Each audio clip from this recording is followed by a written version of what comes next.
بسم اللہ الرحمن الرحیم۔ میری تمام مسلمان بھائیوں کو میری طرف سے السلام علیکم۔ کیا حال چال ہے سب دوستوں کی، اور کیسے ہے سب دوست؟ امید کرتا ہوں خیر خیریت سے ہوں گے اور بہت اچھے ہوں گے۔ میں بھی اللہ تعالیٰ کی کرم سے ٹھیک ٹھاک ہوں۔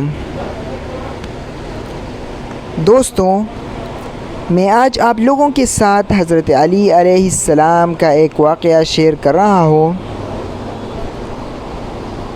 رزق، جو کہ رزق کے بارے میں ہے۔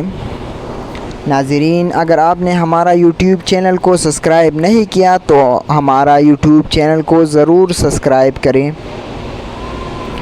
ایک دن امیر المؤمنین حضرت علی ابن طالب مسجد کے دروازے پر اپنے خچر سے اترے۔ آپ صلی اللہ علیہ وسلم نے اپنا خچر حفاظت کے خیال سے ایک شخص کے حوالہ کیا اور مسجد میں تشریف لے گئے۔ آپ صلی اللہ علیہ وسلم کے جانے کے بعد اس شخص کے دل میں خیانت آ گئی اور اس نے آپ کے خچر کے لگام نکالے اور فرار ہو گیا۔ حضرت علی نماز سے فارغ ہو کر جب مسجد سے باہر تشریف لے تو آپ صلی اللہ علیہ وسلم کے ہاتھ میں 2 درہم تھے۔ یہ 2 درہم آپ صلی اللہ علیہ وسلم خچر کی نگہبانی کرنے والے شخص کو بطور معاوضہ دینا چاہتے تھے، لیکن آپ نے دیکھا کہ خچر بغیر لگام کے خالی کڑا ہے۔ بہرحال آپ بغیر لگام کے خچر پر سوار ہو کر گھر پہنچے اور اپنے غلام کو 2 درہم دیں کہ وہ بازار سے دوسری لگام خرید لے۔ غلام بازار گیا، اس نے وہی لگام ایک شخص کے ہاتھ میں دیکھی۔ پوچھنے پر معلوم ہوا کہ ایک شخص یہ لگام 2 درہم پر بیچ گیا ہے۔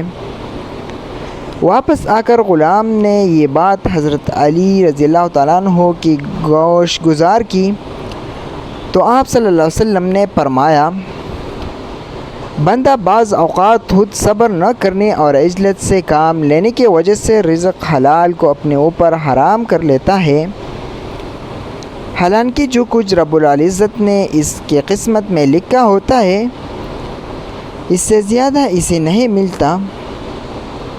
اور ایک جگہ مولا علیہ السلام فرماتے ہیں، رزق کے پیچھے اپنی عزت خراب مت کرو،